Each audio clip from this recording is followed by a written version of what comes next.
ಲೋಕಭವನದಲ್ಲಿ ನಡೆದರೂ ಕೂಡ ಅದರ ಅದ್ದೂರಿತನ ಕಡಿಮೆ ಆಗಿಲ್ಲ. ಮಾತಾಡ್ತೀನಿ ಸರ್, ಇವತ್ತು ಸಚಿವರಾಗಿ ಫಸ್ಟ್ ಟೈಮ್ ಸಂಪುಟ ಸೇರ್ಪಡೆ ಆಗ್ತಾ ಇದ್ದೀರಾ, ಈ ಕ್ಷಣ ತಮ್ಗೆ ಏನು ಅನ್ನಿಸ್ತಾ ಇದೆ ಸರ್? ಒಂದು ಕಡೆ ಸಂತೋಷ ಇದೆ, ಮತ್ತೊಂದು ಕಡೆ ದುಃಖನೂ ಇದೆ. ಯಾಕೆಂದರೆ ಸಿದ್ದರಾಮಯ್ಯ ಅವರು 5 ವರ್ಷಗಳ ಕಾಲ ಮುಖ್ಯಮಂತ್ರಿಯಾಗಿ ಸಂಪೂರ್ಣ ಅಧಿಕಾರವನ್ನು ಪೂರೈಸ್ತಾರೆ ಅಂತ ಹೇಳಿ ಭಾವಿಸಿದ್ದೆ. ಅದಾಗಿಲ್ಲ. ಆದರೂ ಅವ್ರನ್ನ ಕೆಳಗಿಳಿಸಿದ ಮೇಲೆ ಅವ್ರ ಜಾಗಕ್ಕೆ ಅಂತೇಳಿ ನನಗೆ ಅವಕಾಶ ಕೊಟ್ಟಿದ್ದಾರೆ. ಸೊ ಅವರಂತೂ ಒಳ್ಳೆ ಆಡಳಿತಗಾರ ಆಗಿದ್ದರು.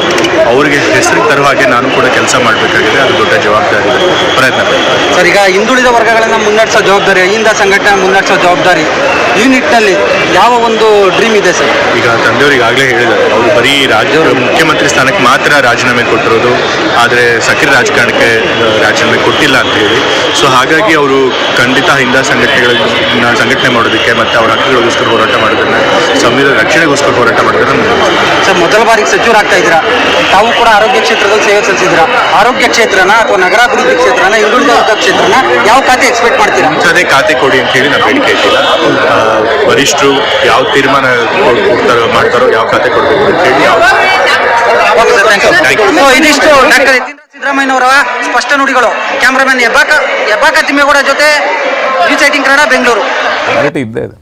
ಇಲ್ಲಿ ಈಗಾಗಲೇ ಡಾಕ್ಟರ್ ಯತೀಂದ್ರ ಅವ್ರನ್ನ ಮಾತನಾಡಿಸ್ತಿದ್ರು ನಮ್ಮ ಪ್ರತಿನಿಧಿ. ಅವರು ಕೂಡ ಒಂದು ಮಾತನ್ನು ಹೇಳಿದರು, ನಮ್ಮ ಅಪ್ಪನೇ 5 ವರ್ಷ ಮುಖ್ಯಮಂತ್ರಿ ಆಗಿರ್ತಾರೆ ಅಂತ ಅಂದ್ಕೊಂಡಿದ್ದೆ. ಅದು ಒಂದು ರೀತಿಯಂಥ ದುಃಖದ ದಿನವೂ ಕೂಡ ಹೌದು ನನಗೆ. ಆದರೆ ನಾನು ಇವತ್ತು ಮಂತ್ರಿಯಾಗಿ, ನನ್ನ ಅಪ್ಪನ ಬದಲಿಗೆ ನನ್ನನ್ನು ಮಂತ್ರಿಯಾಗಿ ಮಾಡಿದ್ದಾರೆ ಅನ್ನೋಂಥನ್ನು ಕೂಡ ಪರ್ಟಿಕ್ಯುಲರ್ ಆಗಿ ಅವರು ಮೆನ್ಷನ್ ಮಾಡಿದ್ದಾರೆ. ಅಪ್ಪ ಅಂದರೆ ತನಗೆ ಸಿಕ್ಕಿರುವ ಮಂತ್ರಿ ಸ್ಥಾನ ಇದು ಅಪ್ಪನ ಬಳುವಳಿ ಅನ್ನುವಂಥದ್ದು ಸ್ಪಷ್ಟವಾಗಿ ಗೋಚರಿಸ್ತಿದೆ ಅವರು ಮಾತನಾಡಿದ್ದಾರೆ. ಅಂದರೆ ಕರ್ನಾಟಕದ ರಾಜಕಾರಣ ಇದನ್ನೇ ನಾವು ಪ್ರಶ್ನೆ ಮಾಡಿರುವಂಥದ್ದು. ಇವತ್ತು ಬೆಳಗ್ಗೆ ಕೂಡ ಅದನ್ನೇ ನಾನು ಹೇಳ್ತಾ ಇದ್ದೆ.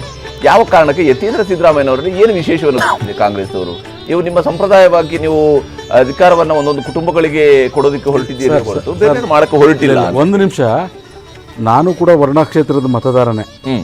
ಸೊ ಅವರು MLA ಆಗಿ ಹೇಗೆ ನಡ್ಕೊಂಡ್ರು ನಮಗೆ ಗೊತ್ತಿರೋ. ರಾಕೇಶ್ ಅವ್ರು ಅವ್ರು ಫಾರಿನ್ಗೆ ಹೋಗೋ ದಿವಸ ನಾವು ಮೈಸೂರಲ್ಲಿ ಇಫ್ತಿಯಾರ್ ಕೂಟ ಇತ್ತು, ಮೈಸೂರಲ್ಲಿ ಬನ್ನಿ ಮಂಟಪ ಹತ್ರ. ಅದು ಮಾಡಿ ನಾವೆಲ್ಲ ವಿಶ್ ಮಾಡಿ ಬೇಗ ಬಂದುಬಿಡಿ ಅಂತೆಲ್ಲ ಹೇಳಿ ಕಳಿಸಿದ್ವಿ. ಅವ್ರು ಬರಲಿಲ್ಲ.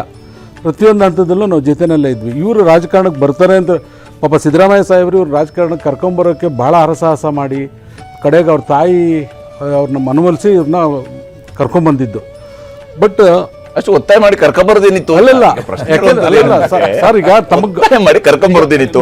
ನಂತರ ಮಗ ಬೇಕು ಅಂತ ಕಾರಣ ತಾನೆ ಇವತ್ತು ಎಲ್ಲ ರಾಜಕೀಯ. ನಾನು ಕಾಂಗ್ರೆಸ್ ಒಬ್ಬರನ್ನ ಕೇಳ್ತಾ ಇಲ್ಲ ಇಲ್ಲಿ ಸರ್. ದೇವರಾಜ್ ರಾಜಕಾರಣಿಗಳು ಕೇಳುವ ಪ್ರಶ್ನೆ ನಾನು ಅದನ್ನೇ ಹೇಳ್ತೀನಿ ಕೇಳಿ. ದೇವರಾಜ್ ಅರಸು ಕಾಂಗ್ರೆಸ್ ಬಿಟ್ಟು ಹೋದ್ರು. ಅವರು ಅವ್ರದ್ದೇ ಆದಂಥ ಪಕ್ಷ ಕಟ್ಕೊಂಡ್ರು, ಜನತಾ ಪರಿವಾರ ಜೊತೆಲಿ ಬಂದರು. ಅವತ್ತು ಚಂದ್ರಪ್ರಭಾ ಅರಸು ಅವ್ರು ಏನೂ ಇರಲಿಲ್ಲ, ಕರ್ಕೊಂಡು ಬಂದು ಅವ್ರನ್ನ ರೆಪ್ರೆಸೆಂಟೇಷನ್ ದೇವರಾಜ್ ಅರಸು ಅಂತ ಕರ್ಕೊಂಡ್ ಬಂದ್ರು. ಅವ್ರು ಎಲ್ರಿಗಿಂತ ಒಳ್ಳೆ ಕೆಲಸನೇ ಮಾಡಿದ್ರು. MP ಆಗಿ ಮಂತ್ರಿ ಆಗಿ ಈಗ ಜನರೇಷನ್ ಶಿಫ್ಟ್ ಅಂತ ನಾವು ಅಂದ್ಕೊಳ್ಬೇಕಾ ಬೇಡವಾ? ಒಂದು ಹೊಸ ತಲೆಮಾರು ರಾಜಕಾರಣಕ್ಕೆ ಹೆಜ್ಜೆ ಹಾಕ್ತಾ ಇರುವಂತದ್ದು. ದೇವರಾಜ್ ಅರಸು ಅವರು ಕೂಡ ಬೇರೆ ಇದೆ. ಮೈಸೂರಿನಲ್ಲಿ ಗೆದ್ದಂತವ್ರು ಅನೇಕ ರಾಜ್ಯಗಳಲ್ಲೂ ಕೂಡ ಫ್ಯಾಮಿಲಿ ಪಾಲಿಟಿಕ್ಸ್ ಮಾಡ್ತಿರುವ ಕುಟುಂಬ ರಾಜಕಾರಣಗಳು ಒಂದ್ ಕಡೆಯಲ್ಲಿ ಮರೆ ಆಗುವಂತದನ್ನ ಅಥವಾ ಅವ್ರನ್ನ ಅಧಿಕಾರದಿಂದ ದೂರ ಇಡುವಂತಹ ಕೆಲಸಗಳು ಕೂಡ ನಡೀತಾ ಬಂದಿದ್ದಾವೆ. ಎಲ್ಲಿ ನಾವು ಬಿಜೆಪಿನಲ್ಲಿ ನಮಗೆ ಅವಕಾಶ ಇದೆ, ನಾವು ಮಾಡ್ತಾ ಇದೀವಿ. ಬಿಜೆಪಿ ತಪ್ಪು ನೀವು ಮಾಡ್ಬೇಕು.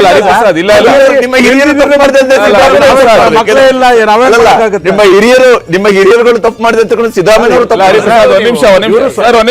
ಅವರು ಎಲ್ಲ ರಾಜಕಾರಣಿಗಳನ್ನ ಕೇಳ್ತಾ ಇದ್ವಿ.